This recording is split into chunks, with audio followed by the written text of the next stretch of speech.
you guys, welcome back to my channel. Today I'm in Philadelphia, Pennsylvania with my friends quarantining during the COVID-19 pandemic. So for a change, I'll do my content here outdoors, okay? So today I'm gonna discuss with you how I close 100 deals in real estate for a year and a half working as a licensed real estate sales agent in New York City. First, you need to have a great mindset. Mindset is really important because it makes you overcome any obstacles that you will face, especially in real estate wherein you will face a lot of rejections. To me, I feel like the secret is to be able to recover quickly or change your face whenever you're feeling down because time is really important in this business. Second is you need to have focus. You know, when I first started, I'm bombarded with a lot of information by my firm and then by other agents on what I should do. But I think you need to be clear and precise on what it is that you really want compared to just following what other people say, because you know, you need to treat it like a real business. When I first started, I tried to focus on what it is that I really want. So do I want to focus on rental first, or do you want to focus on sales? But to me, my technique is to focus on rental first, just because it's easier to close deals when you're doing a rental. You don't need much building of relationship for a rental because it's really super quick. But of course, you know, you need to have some strategy. So I chose 3,000 to 5,000, right? Staying in between of the price range really worked for me. And also another technique that I did is that I was very specific which kind of apartment I wanted to master. I wanted to be on a luxury apartment. This is just me personally, compared to walk-up or, you know, super high-end properties, just because in luxury apartments it's easier. I'm not sure if a lot of people tells you this, but walk-ups are harder just because you need to find the keys, you need to go to the office, deposit some money, compared to a luxury rental building, which you just go to the leasing office and then they show you apartment and everything's just basically set from that point. Another technique that I wanted to share with you guys is that I started with open listings. So when you're first starting in the business, and me personally, I don't know any people in New York City, open listings is just like just basically open, so anyone can access it, anyone can post it, anyone can market it. It will be one of the hardest listings to close just because you're competing with 20,000 other agents in New York City. But to me, that's a good start. Just by posting it on Naked Apartments, this website, where you can post open listings and you can get clients from there. So I started with Naked Apartments. I figured I'll invest my money over there. Around that time, it will be around $200 to post like around 250 listings. And then I did that. At first, I did the 100 listings, and that's like cheaper. And then I said to myself, let me test the waters and try it. And then on that 100 listings, I closed one deal worth $5,000. So that's a good start for me. And then of course in real estate, I figured that once you close a deal, it will give you confidence, and then you'll close more deals. You know, thank God that after I closed one deal, it rolled from there. On that year, I haven't closed any sales, but I did close a good amount of rental listings.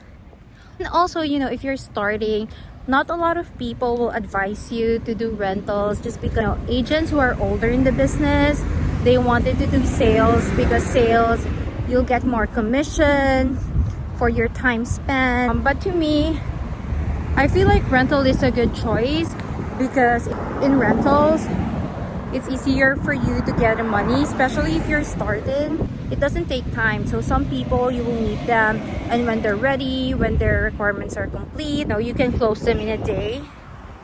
So another technique that I have is that when I meet up with clients, or before I meet up with them, I prepare them with the things that they need to bring.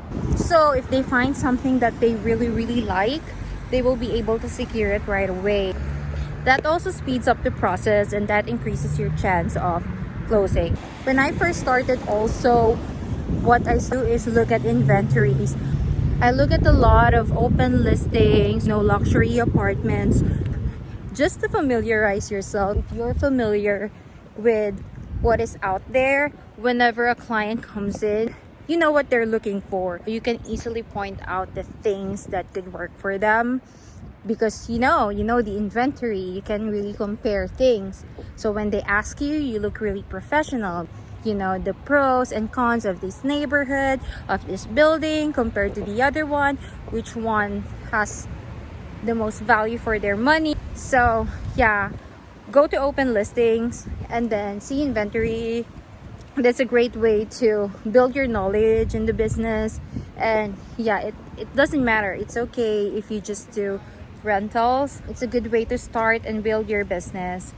I love rentals. It's very fast paced, but it's worth it because a lot of rentals will end up in a sale commission too. Like for example, if you close like 10 rentals in a month, it's almost equivalent to like a 700,000 deal or like a 500,000 deal. Of course, it depends on how much the rental is, but yeah, it's possible. So it's just like really your mindset, like how you look at things, your perception. You know, on a sale, we spend like 3 to 4 months doing a sale, especially here in New York City, because condos can take 2 to 3 months. Co-op will be 3 to 4 months depending, but of course condos are easier to close because co-op has a lot of interviews and a lot of process, a lot of paperwork.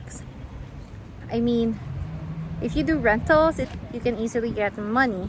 Another technique I wanted to tell you guys is check your clients each and every time. I usually give them a welcome gift when I close them, but it doesn't stop there. After 3 months, I will check on them. How are they?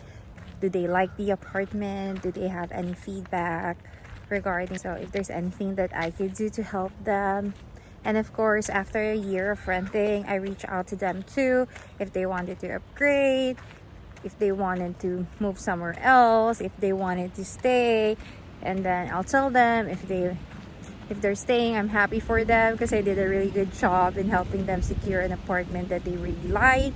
And of course, if they wanted to move and find something else, you know, just because of life happens, like they will move to a different job, like a different location in the city. So you can help them too. It's another chance to close them. Whenever you're with a client, ask some questions. Questions are really integral in closing a deal because asking your clients, you'll be able to know what they really want, what they're looking for in the apartment, so you can then pinpoint or highlight things that good in this apartment and why should they get it and what's the difference between the other apartment that you just showed them. Another tip that I wanted to tell people out there is that they need to have good pictures, and that's really important because when clients are looking at pictures online and they see that your listing is not as attractive compared to others, they will reach out to other properties, not your property. Sometimes the property is really good, it's just that the quality of photo is really bad. So yeah, if you can just invest on some skills on doing professional photography. You don't need to be real professional, but just know what's a good angle so that it will end pleasant to clients interface when they look at it online. Your chances of closing will be more compared to an apartment that's posted online without a really good photo. Another tip that I wanted to tell you guys about rentals is that rentals is a good place to start if you don't know a lot of people in the city or if you wanted to do sales. Of course, you don't want to stay on rentals forever, but what I figured out is that if you close a lot of rental clients, that will build your base of people to work on, and then those people will refer you if they really like your service to other people who wants to rent and who wants to buy an apartment or who wants to list their apartment. You know, just keep on following up, following through with your clients is a really good advice too that I've learned. You know, there's one client before that I met at West Village, and then I didn't close that client, unfortunately. But then the client liked how I followed up with her, how I keep on sending her listings, and then that client really liked me, and then she ended up referring me to her sister, and then her sister has a 6,500 budget for an apartment that I closed. The next tip that I wanted to tell you guys is that after my first year, I joined a team. To me personally, it really worked, and I'm really happy that I joined the team that I am with right now, because joining a team will make you stronger. So look at it this way: if you have a listing and you need to go somewhere else, someone can help you show the apartment. And then of course, if there's a team leader who will feed you leads, your team leader has the responsibility to give you listings. So even if like on a team your split will be lesser compared to you by yourself, or triple my income, or just because I joined a team. Also, if you're in a team, it's much stronger. So when people ask you them about your business and that you're part of a very successful team, they will trust you more. Also, if you're in a team, you'll have support from your team leader, and it's a good chance to learn from someone who has been in the business for years, and that person will share his knowledge to you, and that's a lot of years compressed into one if they teach you their technique. So that's a great way to learn a lot of things in real estate too. You will be guided, you'll be supported. If you have any questions, it's easy for you to call someone. So consider working on a team to learn a lot, to gain experience, and then for you to be able to close a lot more deals in the future too. Another thing that I wanted to point out with you guys is for you to take care of yourself as an agent. That's a good way to close a lot of deals, because you know, if you have 8 hours of sleep, if you work out a lot, you know, it will give you more energy, especially in this business where you're always out showing apartments, you go here and there. In my typical schedule, in one day I will show around 5 to 10, so that's gonna be busy. If you have a lot of energy because you're working out, because you're eating well, because you have 8 hours of sleep, then you'll be able to close more deals. A tip also that I wanted to share with you: just keep moving forward and don't give up.